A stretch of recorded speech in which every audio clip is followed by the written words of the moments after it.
இன்றே டவுன்லோட் செய்து உங்கள் ஃபேவரட் ஷோக்களை என்ஜாய் பண்ணுங்க. மாம், லக்ஷ்மி உங்ககிட்ட இந்த விஷயத்தை பத்தி சொன்னாளா? உங்ககிட்ட பணம் கேட்டாளா?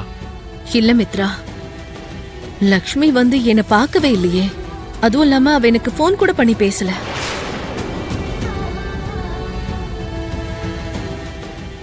யார்கிட்ட கேட்கணுமோ அவங்க கிட்ட கேட்டா விஷயம் தெரியும் தம்பி.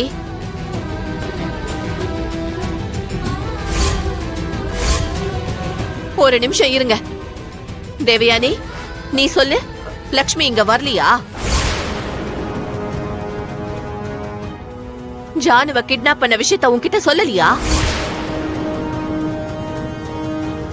20 லட்சம் ரூபாய் குடுக்கலனா ஜானுவோட உயிருக்கே ஆபத்துன்னு உன்கிட்ட கெஞ்சி கேட்கலையா?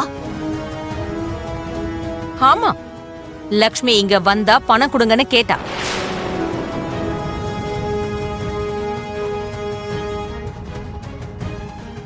போன்னு ஒப்பாரி வச்சா. அதுக்கு என்ன இப்போ? அவ உண்மையாதான் அழுதானே நாங்க ஒத்துக்கணுமா? அவ நடிப்பை பார்த்து எங்களை ஏமாற சொல்றீங்களா?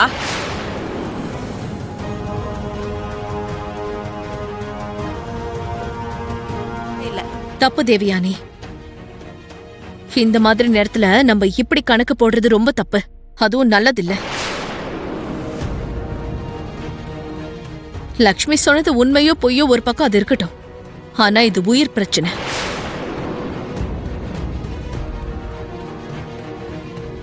நம்ம அலட்சியத்தினால அந்த உயிர் போயிடுச்சுன்னா எதிர்காலத்துல நமக்கு ரொம்ப குற்ற உணர்ச்சியா இருக்கும். அது இல்லக்கா. போதும், இதுக்கப்புறம் எதுவும் பேச வேண்டாம். உன் பணத்தை கூடன்னு யாரும் உன்கிட்ட எதுவும் கேட்கல. என்கிட்ட கேட்டிருந்தா நானே அள்ளி வீசிருப்பேனே. வீசுவடி வீசுவ.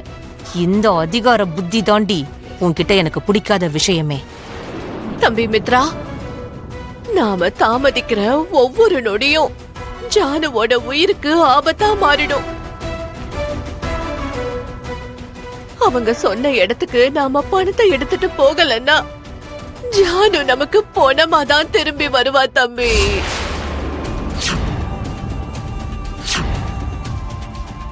அத்தை, நீங்க ஒன்னும் கவலைப்படாதீங்க. அண்ணா, இதுக்கு ஏதாவது ஒரு தீர்வை சீக்கிரம் கண்டுபிடி. அத்தை, ஜானுவை சேஃபா கூட்டிட்டு வர வேண்டியது என்னோட பொறுப்பு. பணம் போனா போயிட்டு போகுது. ஜானுவோட உயிர் தான் நமக்கு முக்கியம்.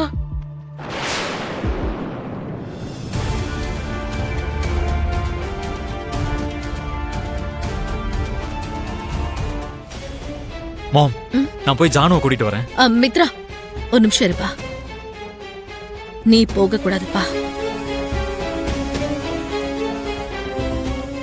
கை கெட்டினது வாய் கெட்டாம போன மாதிரி இது என்னது? இந்த அம்மா புது ட்விஸ்ட கொடுக்குது. என்னாச்சு மாம்? எனக்கு என்னமோ நீ அங்க போறது சரியா இருக்காதுன்னு தோணுதுப்பா.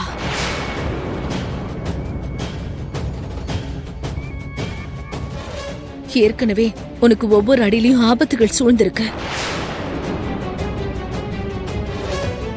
இப்ப நீ போனா நீ எந்த கண்டத்துக்குள்ள மாட்டிப்பியோ, எந்த மாதிரி ஆபத்துகள் உன்னை சூழுமோன்னு எனக்கு ரொம்ப பயமா இருக்குப்பா.